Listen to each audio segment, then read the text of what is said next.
Inspector Lestrade, at once. Your name, sir? Dr. John Watson.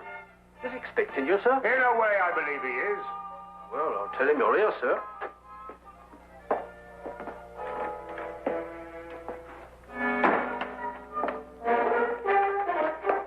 You can go in, sir. Dr. Watson, I didn't expect to have the pleasure of seeing you again so soon. Will you kindly read that? What is it? Read it. Oh. Yes, sir. Oh. I think it's disgraceful, sir. Absolutely disgraceful. What? Yes, and I'm glad you're here so that I can tell it to you personally. Why, you and I both know that it was Sherlock Holmes who solved the Cunningham case. If it wasn't for his brilliance and his persistency, the facts would never have been brought to light. And I think it's scandalous, sir, that the newspapers should have given me all the credit and said so very little about his magnificent achievement. What do you think, Doctor? I absolutely agree with you. I'm glad you're on my side, Doctor. Why, of course. I'm so glad you've taken it that way. What does Holmes think? Oh, he doesn't mind. You know, he doesn't care who gets the credit. Oh, dear old Holmes. Such a modest fellow. Yes, well, look, you must give him my kind regards. Yes. And tell him that, although I know he doesn't think anything about it, I intend to get the newspapers to get the facts straight. Well, that's very good of you, Oh, Inspector. what's Holmes doing these days? Well, the last time I saw him, he was playing about with a lot of ink smudges and talking about the prints that fingers make. No. Good old Holmes. Always experimenting. Inspector Lestrade, sir. Yes, what is it? There's been a murder reported at the home of Lord Beryl. What, Lord Beryl of the Foreign Office? That's him, sir. I'll be right with you. Excuse me, Doctor. Yes, of course. Lord Beryl. This is going to be a tricky situation to handle, what with the Foreign Office and who knows what else. Yes. Can I be of any assistance? I don't think so, Doctor. Well, perhaps as a medical man, mind you, I don't know what to expect, but I think you would be of invaluable assistance. Say no more. Here's the address, sir. Your carriage is waiting outside. Oh, thank you very much. Perhaps you'd care to acquaint Sherlock Holmes with what has happened. Well, I don't know. I don't know myself what's happened. As you said, the people involved make this case rather delicate. Perhaps a little suggestion now and then might help facilitate matters. One never knows. Yes, you're so right. Take a message to Mr. Sherlock Holmes of 221 Baker Street. 221B. Yes, of course, 221B Baker Street. Tell him what has happened and drive him to Lord Beryl's residence. Yes, sir. And tell him Dr. John Watson is already there. The flat's the first floor up. Yes, sir. Very good, sir.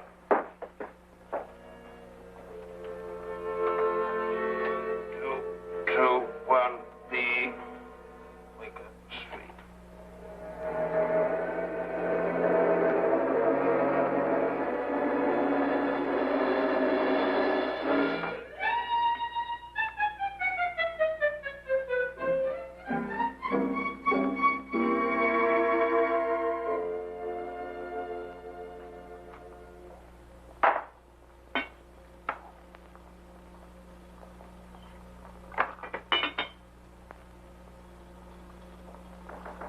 Come in. Excuse me, Mr. Holmes. Yes? A message for you, sir. Uh-huh. There's been a murder committed at the home of Lord Beryl. Inspector Lestrade and Dr. Watson have already gone there. Thank you. Would you care to have some tea? Some tea, sir? Yes. Is that what you're making? Oh, come along. Come and have a look at this. I'm working on an extract from a special series of pygmy poisons. Oh, very interesting, sir. Tea? Well, yes, I don't mind if I do. You take milk? Yes, sir, please, sir, if I may. Splendid. Sugar? Thank you, sir. Where did I put that sugar? Ah, there it is. It's very few. Help yourself. Thank you, sir. So.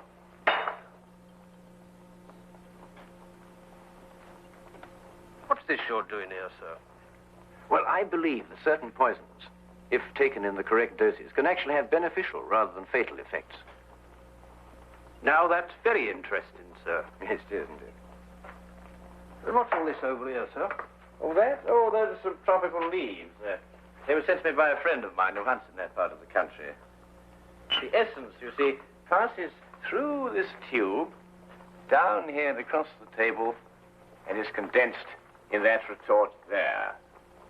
And what's that stuff in the bottom there? That's lime. That acts as a catalytic agent to combine the essence of the leaves with a dark, tar-like substance, which you can see at the bottom.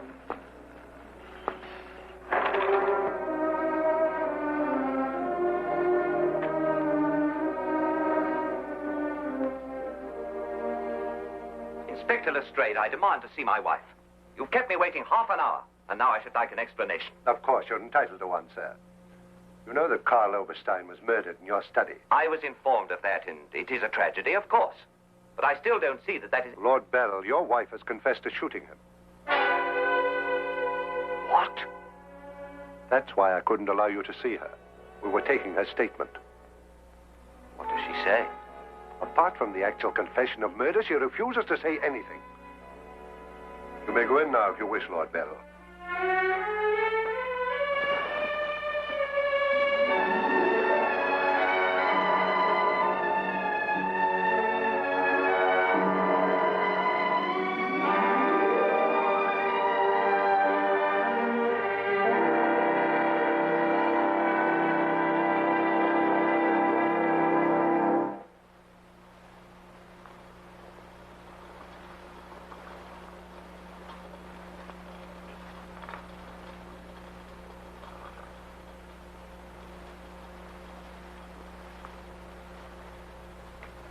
What's that you're putting in now, sir? Well, it's a form of acid dye. Yeah. That's all right. Oh, where have you two been all the afternoon? Didn't the sergeant tell you? Oh, yes, I remember. There was a murder somewhere. Was it interesting? No, Mr. Dewitt. Uh-huh. Well, Straight coming up whiskey and soda. Whiskey and soda, Lestrade. No, I'll be off duty in 5 minutes. Yes, I think that'd be all right. Meat for me. Well, sit down if you can find yourself a place. Thank you. yes, well, I think we can leave that to boil for a little while now. Now, gentlemen, what's the problem? Who was murdered? A man named Karl Oberstein. Oberstein. Oberstein. Oh, yes, I remember. An Austrian chap. He was originally, but of course, for a number of years, he's been a freelance agent. Mm-hmm. Buying and selling anything he can get his hands on, eh? But his hands in a bit too much this time. Lady Beryl shot him. Holt Smith, 38. Oh, really? It was a nasty bit there. I examined the body before it was removed. Entire back of the head gone. Instantaneous death, of course. Did you find the bullet? No, the police surgeon will do that. It hadn't come out. Yes, and that shot in the back of the head removes any possible chance Lady Beryl may have had of claiming self-defense. You're off duty now, aren't you, Wilkins? Yes, sir. You may go home. Thank you, sir. It's been a pleasure working for you this afternoon, Mr. Holmes. I'd like to know how it all turns out. I'll let you know. Thank you, sir. Good afternoon, sir. I feel sorry for Lord Beryl. There'll be quite a scandal when this appears in the papers. Yes, it certainly will be. I wonder why Lady Beryl lied to you. What nationality was Lady Beryl originally? Well, she was born in Austria, although she was brought up in America. She's been here in England for the past 5 years, since her marriage, you know. It's a shame a woman like her has to remain in prison. Still, she might decide to tell you...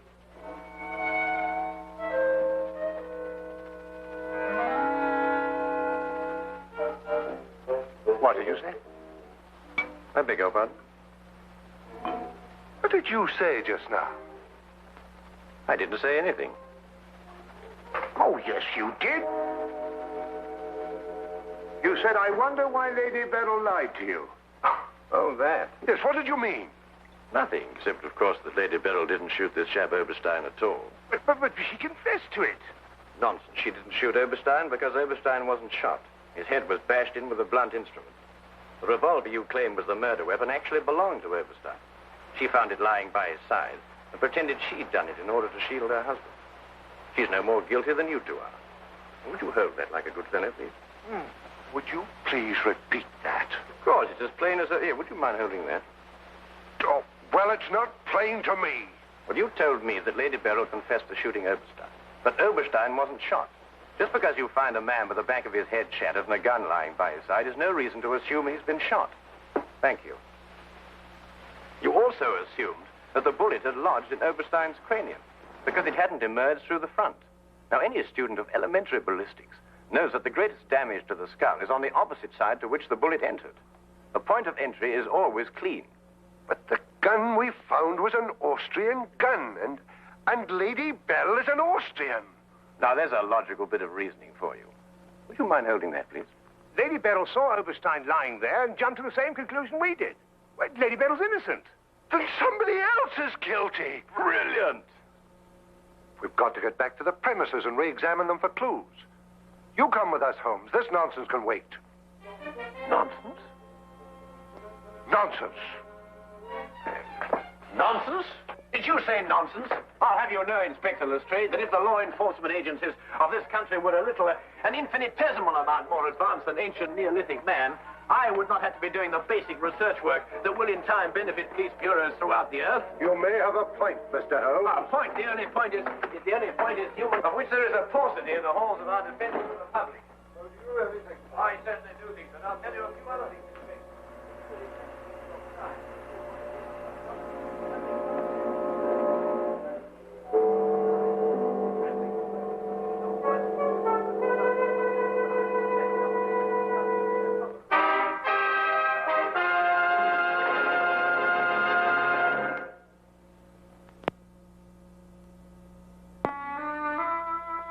And now we return to the case of Lady Beryl. Yes.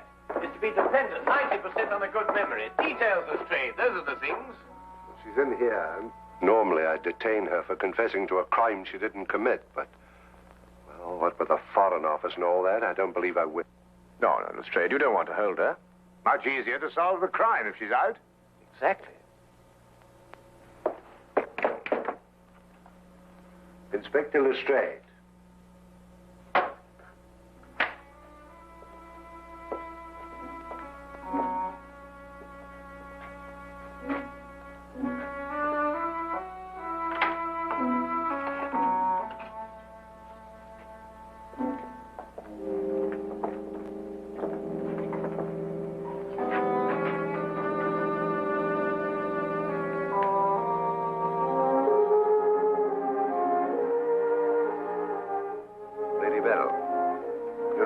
We're releasing you.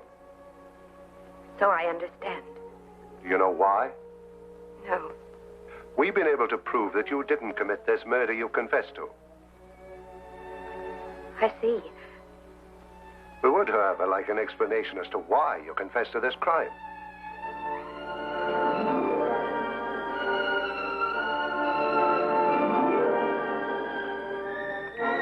I prefer not to explain my actions, Inspector. You realize, of course, that your actions are in themselves punishable and that we could detain you. I see. You still prefer to make no statement? That is correct. Very well, Lady Beryl. You'll be released as soon as the formalities can be cleared.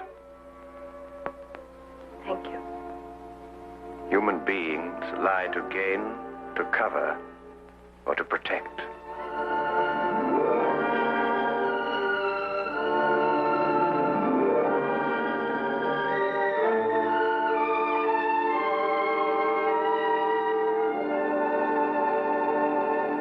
I don't know how to thank you, Mr. Holmes. Please consider me forever in your debt. Not at all. You're in the Foreign Office, aren't you, Lord Beryl? I am. Had you ever met Herr Oberstein before? I had. Exactly when? Last week. For the first time?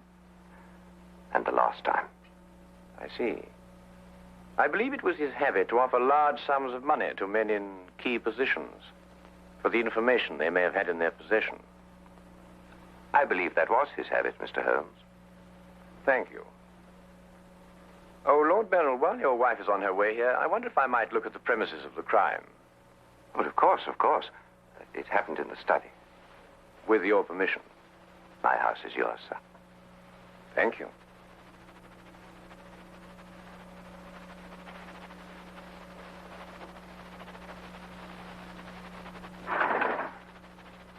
Now, let me see.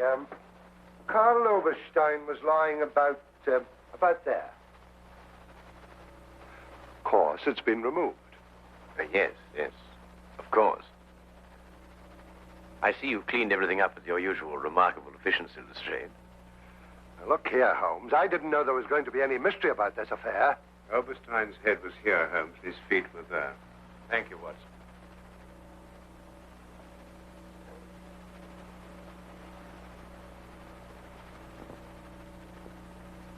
Where was the gun lying? To the left of the body. Nearer the head or the feet? Nearer the head. Was Oberstein face up or down? Face up. I had to turn him over to examine him. Has there been any effort made to gain forceful entry into the house? Well, none was reported. What? Lord Beryl, do you use glasses when you read? Yes, I do. These? Are they your only pair? Yes. Who first discovered the body? I believe my secretary. Is he here? Yes. I'll call him. Thank you.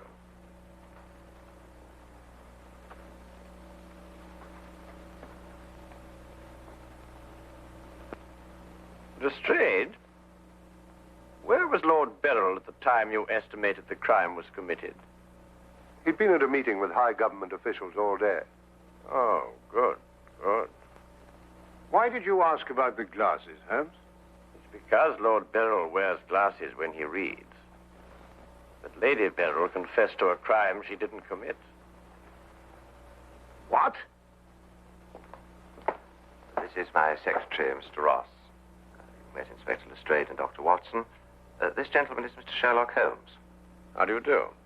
I understand it's through your efforts that Lady Beryl was returning home. Partially through my efforts.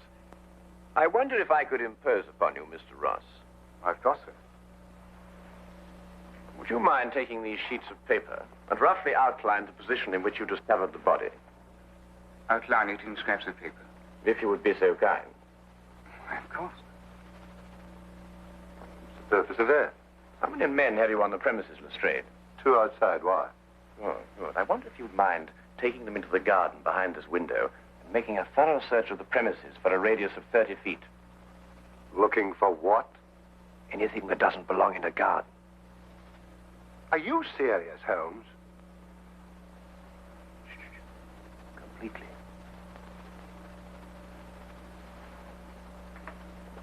Let's got him out of our way.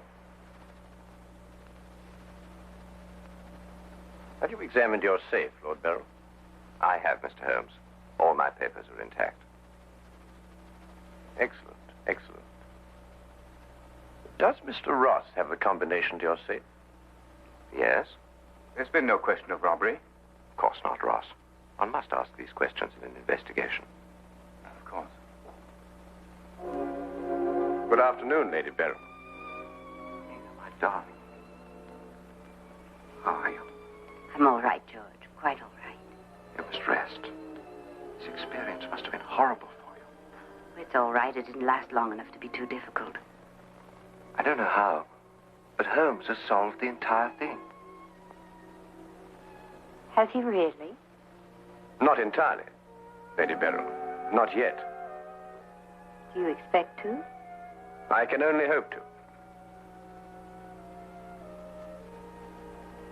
Mr. Holmes, if there's anything I can do to help. If it would not be too much of an imposition, Lady Beryl, I would like you to retake the position in which Mr. Ross discovered you when he entered the room. Mr. Holmes, my wife has had a harrowing experience. Please consider her nerves at this point. You're forgetting, Lord Beryl, that your wife confessed to a crime she didn't commit. The circumstances are somewhat exceptional. But if Lady Beryl would rather not... It's quite all right, George. Now, let me see.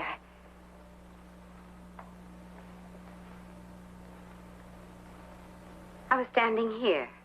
Exactly there? I believe so. Mr. Ross, are you quite certain that that is the position in which Lady Beryl was standing? Well, if you'll pardon my saying so, Lady Beryl, just for the sake of accuracy, you understand, I believe you were standing just a bit further to your left. A little to your left, Lady Beryl. Like that? Yes, I'd say right there. Good. Now, Lady Beryl had a revolver in her hand. Mr. Holmes. That is correct. In which hand? My right hand. Mr. Ross? That's right. Lady Beryl's right hand.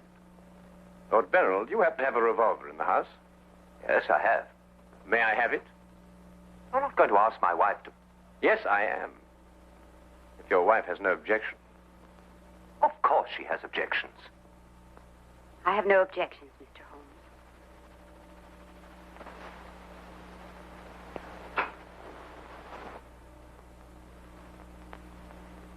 Ah, excellent. A .38 caliber. You notice, Watson, that it's patterned very closely after the Schmidt-Holtz, the revolver in question. Lady Beryl, is that the way you held it? I believe so. Mr. Ross? Yes, it was like that. Mr. Ross, I'd like you to think very hard. A great deal depends on what you're going to say now. As far as you can remember, that was the position of Herr Oberstein's body? Yes. And where in relation to Herr Oberstein's body and Lady Beryl were the broken eyeglasses? Over there. There? Yes.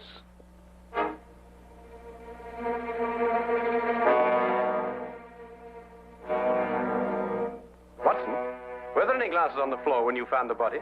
Absolutely not. You're positive? Positive. That's right. I didn't know what I was saying.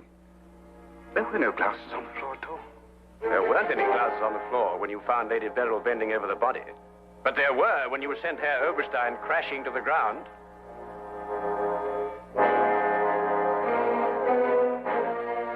Before you run, Mr. Ross, look at Lady Beryl. I don't understand this, Mr. Holmes. Oh, very simple, really. Herr Oberstein approached you with an offer to buy Foreign Office secrets. You threw him out. Then Ross contacted him, prepared to sell him the secrets. Well, there's nothing missing from the safe. Of course not. If you sold anything, you'd have been found out. Herr Oberstein came here expecting to buy. You opened the safe, showed him the papers he wanted. He put his glasses on to examine them. And then when he paid you, you smashed his skull in. He fell, breaking his glasses. His revolver dropped from his pocket. Then you replaced the papers, pocketed the money, and left. It's a lie. Why, you filthy... The unfortunate point occurred when Lady Beryl discovered the body. You read the evidence incorrectly. I thought the gun was my husband's. Similar, but not the same. And the glasses. A very common variety of frame. You gathered up the pieces, except a few fragments, and threw the frames away. Yes. Then you lied to protect your husband. Yes. Nina. Brilliant, Holmes. Absolutely brilliant. Thank you, Watson.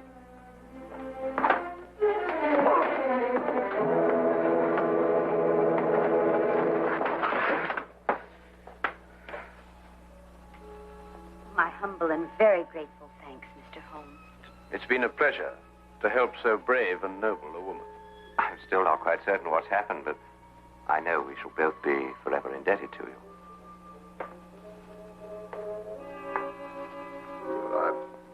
Searched the whole garden, Holmes. Couldn't find anything but this old pair of glasses. They're broken at that. Really?